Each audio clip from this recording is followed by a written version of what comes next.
Bonjour Jonathan. Bonjour Thomas.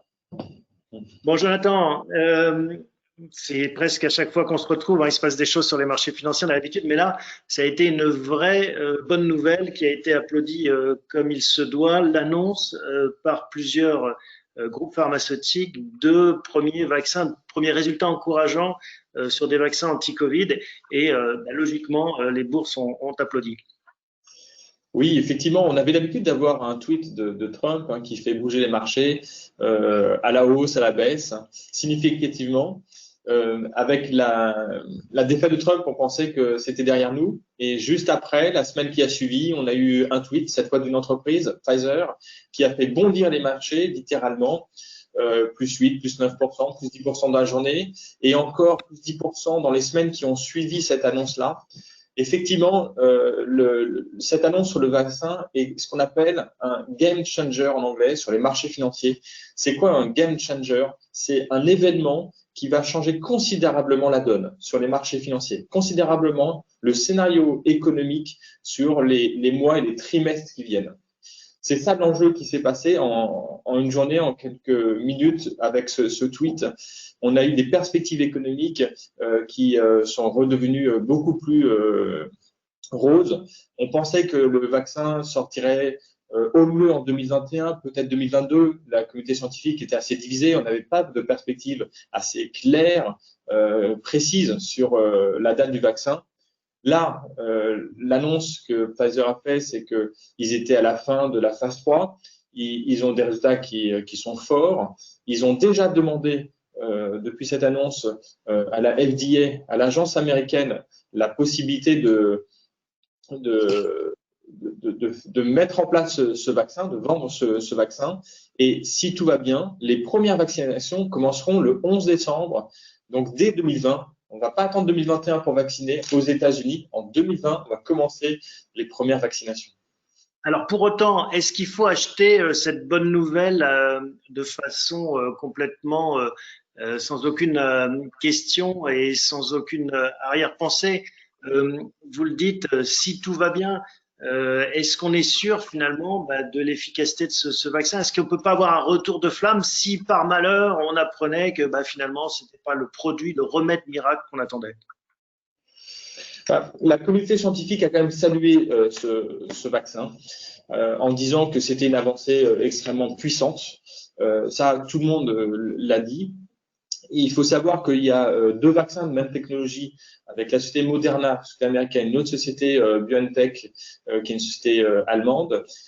Ensuite, il y a d'autres laboratoires qui ont fait des annonces, même ceux qui sont le plus en retard. Prenez par exemple Sanofi, une entreprise française, a annoncé qu'il devrait être prêt à vacciner en France, en Europe, dans le reste du monde, en juin 2021. Et eux ne sont pas les plus en avance. Donc entre les Moderna, Pfizer et Sanofi, il y a encore plusieurs dizaines de candidats vaccins.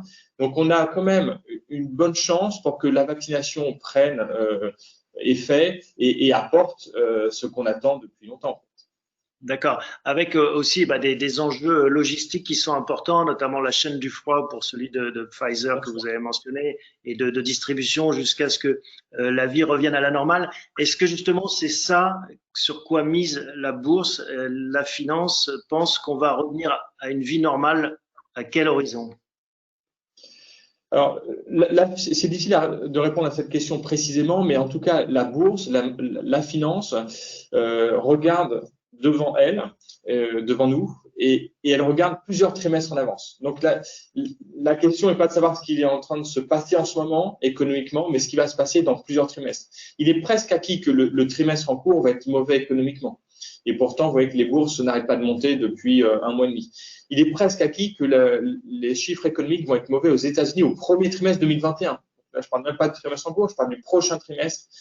Ils sont en pleine phase d'accélération du virus, alors qu'ils vont commencer à vacciner le 11 décembre. Il faut encore qu'ils traitent la deuxième vague ou la troisième vague aux États-Unis.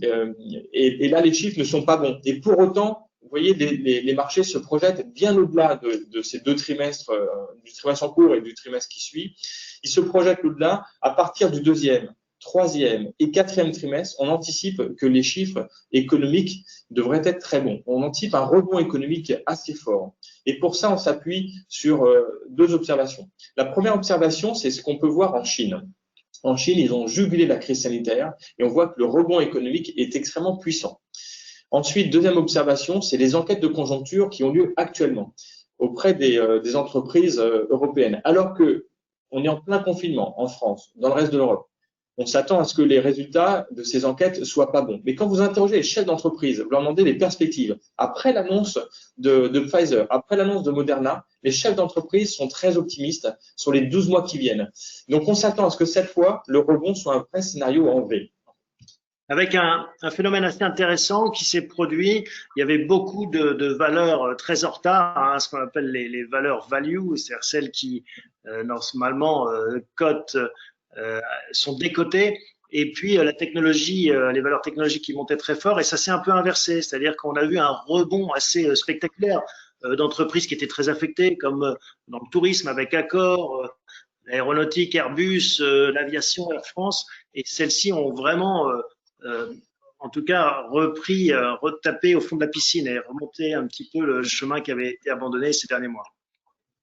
Oui, c'est tout à fait vrai en fait. Ça peut surprendre, le CAC 40 est en baisse de 6% seulement depuis le début de l'année, sur l'année 2020, alors que le PIB de la France va être en baisse de 8%. Donc finalement, les marchés financiers… Le graphique aussi là, que vous nous avez montré, enfin que nous avez apporté sur le Nasdaq et l'Eurostoxx, qui montre bien aussi comment les valeurs technologiques avaient surperformé les valeurs plus traditionnelles. Voilà, donc ce graphe-là illustre bien ce que vous venez de dire, Thomas. Sur la première phase de la crise, on voit que le Nasdaq, qui est la courbe en haut, a nettement mieux résisté que l'Eurostoxx. On voit que le Nasdaq a d'abord baissé, comme l'Eurostoxx, mais ensuite, très vite, le Nasdaq a rebondi.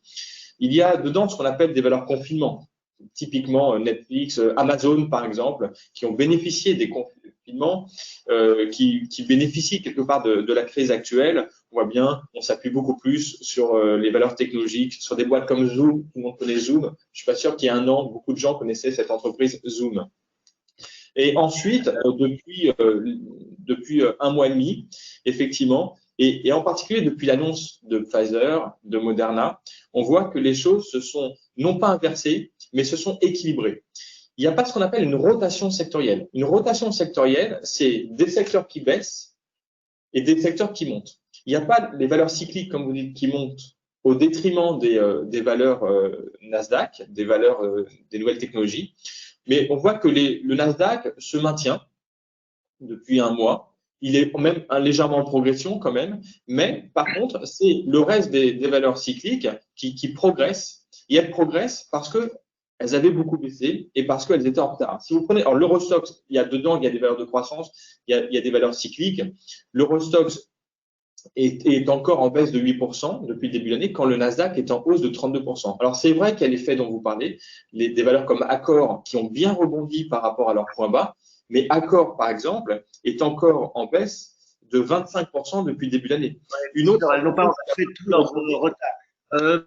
Le temps passe, hein, Jonathan, et on a des questions. Je rappelle que c'est votre émission. Vous pouvez nous poser pendant ce direct toutes vos questions. On essaiera d'y répondre du mieux qu'on peut. Et si on n'y arrive pas, on vous enverra un mail quand on aura des réponses satisfaisantes à vous fournir.